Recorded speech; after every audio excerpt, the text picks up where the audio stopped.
안녕하십니까. 나폴레옹 힐이 90년 전에 쓴 성공의 법칙입니다. 제가 IMF 때 회사를 그만두고 방황을 했습니다. 농사를 지을까, 돼지를 기를까, 닭을 기를까, 빵집을 할까, 노래방을 할까, PC방을 할까. 그러다가 후련히 안 되겠다 싶어서 미국 라스베가스로 여행을 갔습니다. 라스베가스 북쪽에 데스밸리, 죽음의 계곡이 있고 남쪽엔 후버댐, 콜로라도 강에 후버댐이 있었습니다. 강에 빠져서 죽어도 되고 데스밸리 산 꼭대기에 올라가서 뱀에 물리거나 전갈에 물릴 수도 있습니다.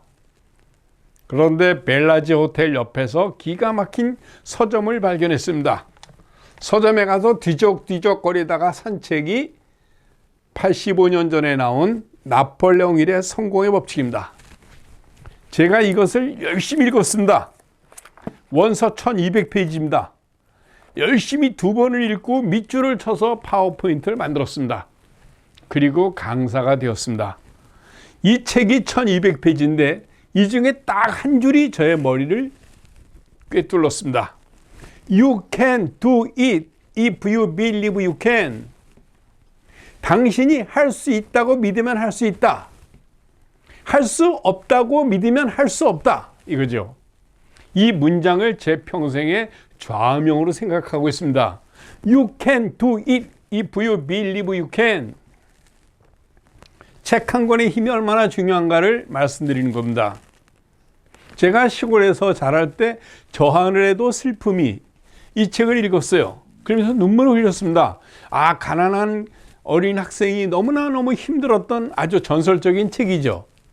그리고 공장에서 일을 하면서 읽은 책이 또 하나 있습니다. 장자크 루소의 참회록입니다. 장자크 루소가 축복으로 태어나서 열흘 만에 불행이 시작됐습니다. 어머님이 돌아가셔서 외할아버지 댁에서 자랐죠. 거기서 장서가 집안입니다. 외할아버지 댁이. 거기서 책을 많이 읽고 나중에 시계 점포에 가서 일을 합니다. 10살부터 16살까지 일한 것이 시계술입니다. 시계 고치고 팔고 수리하고 하는 과정에서 장자크 루소는 3개를 배웠습니다. 첫째, 도둑질하는 법. 두 번째, 거짓말하는 법. 세 번째, 돈 훔치는 법. 이런 걸 배웠습니다. 그리고 나중에 어느 부잣집 부인 댁에 가서 심부름을 하게 되죠. 잔디를 깎고 청소를 하면서 바랑 부인과 함께 공부를 하게 됩니다. 어느 날 바랑 부인이 야, 루소야, 저기는 책 좀 갖고 와. 아, 부인, 이 책 읽으시려고요? 내가 그것 좀 사다 놨는데 아직 못 읽었어. 그거 제가 다 읽었습니다. 제가 설명해 드릴까요? 하면서 바랑 부인이 읽고자 하는 책을 거의 다 읽었다고 설명을 합니다. 그러면서 위대한 교육자가 되고 애미를 쓰죠. 자, 중요한 건 책이 얼마나 큰 도움이 되느냐 하는 겁니다. 야야, 그까짓 거 책 읽는다고 부자 되냐? 부자 안 돼요. 야, 책 읽는다고 잘 사냐? 아니에요. 책이 대단한 거 아니에요. 그런데 책을 읽고 위로를 받고 힘을 얻습니다. 오늘도 계획만 세울래? 사람들은 계획만 세우고 결심만 합니다. 제가 이 쓴 책은 3년이 됐는데 이 책이 이제 3쇄가 끝났어요. 이제 4쇄 찍을 것 같습니다. 중요한 것은 바보들은 계획만 세우고 더 바보들은 결심만 한다는 거죠. 중요한 건 책을 읽고 한 줄을 밑줄 치고 그 한 줄이 제 평생 좌명이 될 수 있다는 겁니다. 이 성공의 법칙에 또 한 가지 룰이 있습니다. 당신이 입장이 바뀌었을 때 대접받고 싶은 대로 그들을 대하라. 존경받고 싶으면 존경하라. 사랑받고 싶으면 사랑하라. 인정받고 싶으면 인정하라. 네가 하기 싫은 일은 다른 사람도 시키지 말아라. 재밌지 않습니까? 이게 마태복음 7장 12절에 나오는 명언입니다. 자, 인간관계에서 많은 것들을 배우고 익히고 깨닫고 느끼죠.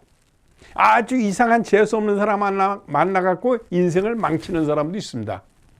정말 쓰레기 같은 사람한테 사기를 당하는 경우도 있죠. 사기를 당하고 인생을 망치는 것도 내 책임이에요. 사람을 잘못 봤으니까. 그럼에도 불구하고 좋은 사람을 만나고 좋은 책을 읽고 좋은 글을 쓰고 얼마나 행복한가. 제가 강조하고 싶은 말씀은 책을 무조건 많이 읽지 마세요. 책을 많이 읽었다고 자랑하는 사람 치고 정말 책만큼 사는 사람 별로 없습니다. 좋은 책을 잘 읽어라. 어떻게 읽어요? 밑줄 치면서 암기를 하면서 책을 읽으면 책에 쓰여 있는 글자들이 스물스물 하면서 글자와 문장이 팔을 타고 올라옵니다. 그러다가 심장에 딱 들어가서 심장에서 문장이 빙글빙글 돕니다. 그러다가 그 중에 몇 개의 문장이 목줄을 타고 뒤통수로 딱 올라가죠. 그러다 머리에 콱 박힙니다. 이걸 우리는 뇌리에 박힌다고 이야기하죠. You can do it if you believe you can. 당신이 할 수 있다고 믿으면 할 수 있다. 그게 말이 그렇지. 그게 쉽냐? 이런 사람이 있어요. 그런데 해보는 겁니다. try. 언제까지? 될 때까지. 저는요, 제가 번역을 하게 됐습니다. 글로벌 코스모폴리탄, 프랑스 인시아드 스쿨에서 나온 책입니다. 네가 무슨 영문과 나왔냐? 번역을 하게? 해볼게. 그리고 번역하는 사람 만나서 번역하는 기법을 배우고 번역에 관한 책을 읽고 그리고 번역을 했습니다. 재밌잖아요? 안 해보는 게 바보지. 해보는 거지. try until die. 죽을 때까지 최선을 다해서 해보는 거예요. 누가 뭐래? 내가 하고 싶은데. 그래서 번역을 하니까 여러 곳에서 강의 요청이 옵니다. 네팔, 벵글라데시, 또 어딘가, 몽골, 인도네시아 이런 데 강의를 하게 됐습니다. 그때마다 제가 강조합니다. You can do it if you believe you can. 사람은요, 책을 읽는다고 잘 살고 책 읽는다고 부자가 되는 건 아니지만 어렵고 힘들 때, 특히 요즘처럼 코로나와 전쟁과 지진이 겹쳐서 기후변화가 겹쳐서 퍼펙트 스톰, 완벽한 폭풍이 왔을 때 위로가 되고 도움을 주고 사는 방법을 가르쳐 주는 것은 결국 책이라는 겁니다. 톨스토이처럼, 장작 루소처럼, 베토벤처럼 책을 읽고 밑줄을 치고 그림을 그리고 음악을 듣고 그러면서 정서적인 안정을 갖추는 거죠. 멘탈 헬스 크라이시스, 전 세계인들이 정신적, 정서적 질병의 건강의 위기에 빠져 있다라고 얘기합니다. 그럴 때 우리는 위로받을 수 있는 게 책과 음악과 그림과 그리고 예술이라는 거죠. 자, 중요한 건 왜 그런 관계가 필요한가 하는 겁니다. 작가와의 관계, 독자와의 관계, 또 다른 사람과의 관계. 내가 수많은 사람들을 만날 수가 없어요.